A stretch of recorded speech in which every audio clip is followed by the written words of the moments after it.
दोस्तों, आज की कहानी है प्रसिद्ध जैन मास्टर और एक सबसे बड़े धनुर्धर की।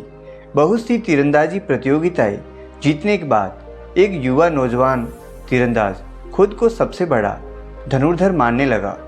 वह जहां भी जाता लोगों को उससे मुकाबला करने की चुनौती देता और वह उन्हें हरा भी देता और साथ ही साथ उनका मजाक भी उड़ाता रहता। एक बार उसने एक प्रसिद्ध जैन मास्टर को चुनौती देने का फैसला किया और वह सुबह सुबह पहाड़ों के बीच स्थित उनके मठ में जा पहुंचा। मास्टर, मैं आपको तीरंदाजी मुकाबले के लिए चुनौती देता हूं, वह नवयुवक बोला। मास्टर ने नवयुवक की चुनौती को स्वीकार कर लिया। अब मुकाबला शुरू हुआ। उस युवा नौजवान ने अपने पहले ही प्रयास में दूर रखे लक्ष्य के ठीक बीचों बीच निशाना लगा दिया और अगले निशाने में उसने लक्ष्य पर लगे पहले तीर को ही भेद डाला। अपनी योग्यता पर घमंड करते हुए वह युवा बोला, कहिए मास्टर, क्या आप इससे बेहतर करके दिखा सकते हैं? यदि हाँ तो करके दिखाइए, यदि नहीं तो अपनी हार स्वीकार कर लीजिए। मास्टर बोले, पुत्र मेरे पीछे आओ। मास्टर चलते चलते एक खतरनाक खाई के पास पहुंच गए। नवयुवक यह सब देख कुछ घबराया और बोला, मास्टर, ये आप मुझे कहाँ लेकर जा रहे हैं?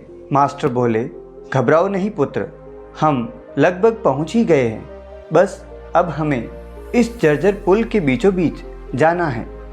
नवयुवक ने जब यह देखा कि दो पहाड़ों को जोड़ने के लिए किसी ने लकड़ी के एक काम चलाऊ पुल का निर्माण किया था और मास्टर उसी पर जाने के लिए कह रहे थे।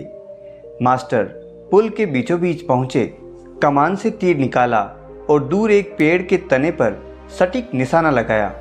निशाना लगाने के बाद मास्टर बोले, आओ पुत्र, अब तुम भी इसी पेड़ पर निशाना लगाकर अपनी दक्षता को सिद्ध करो। नवयुवक डरते डरते आगे बढ़ता है और बेहद कठिनाई के साथ पुल के बीचों बीच पहुंचा और किसी तरह कमान से तीर निकालकर निशाना लगाया, पर निशाना लक्ष्य के आसपास भी नहीं लगा। नवयुवक निराश हो गया और अपनी हार को स्वीकार कर लिया। तब मास्टर बोले, पुत्र, तुमने तीर धनुष पर तो नियंत्रण हासिल कर लिया है, पर तुम्हारा उस मन पर अभी भी नियंत्रण नहीं है जो किसी भी परिस्थिति में लक्ष्य को भेदने के लिए अति आवश्यक होता है। तभी जैन मास्टर कहते हैं, पुत्र, इस बात का हमेशा ध्यान रखो कि जब तक मनुष्य के अंदर सीखने की जिज्ञासा है तब तक उसके ज्ञान में वृद्धि होती है, लेकिन जब उसके अंदर सर्वश्रेष्ठ होने का अहंकार आ जाता है तभी से उसका पतन प्रारंभ हो जाता है।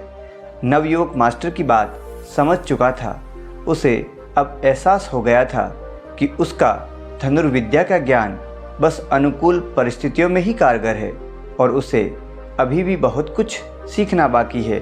उसने तत्काल ही अपने अहंकार के लिए मास्टर से क्षमा मांगी और सदा एक शिष्य की तरह सीखने और अपने ज्ञान पर घमंड ना करने की सौगंध ली। दोस्तों, कैसी लगी आपको ये कहानी?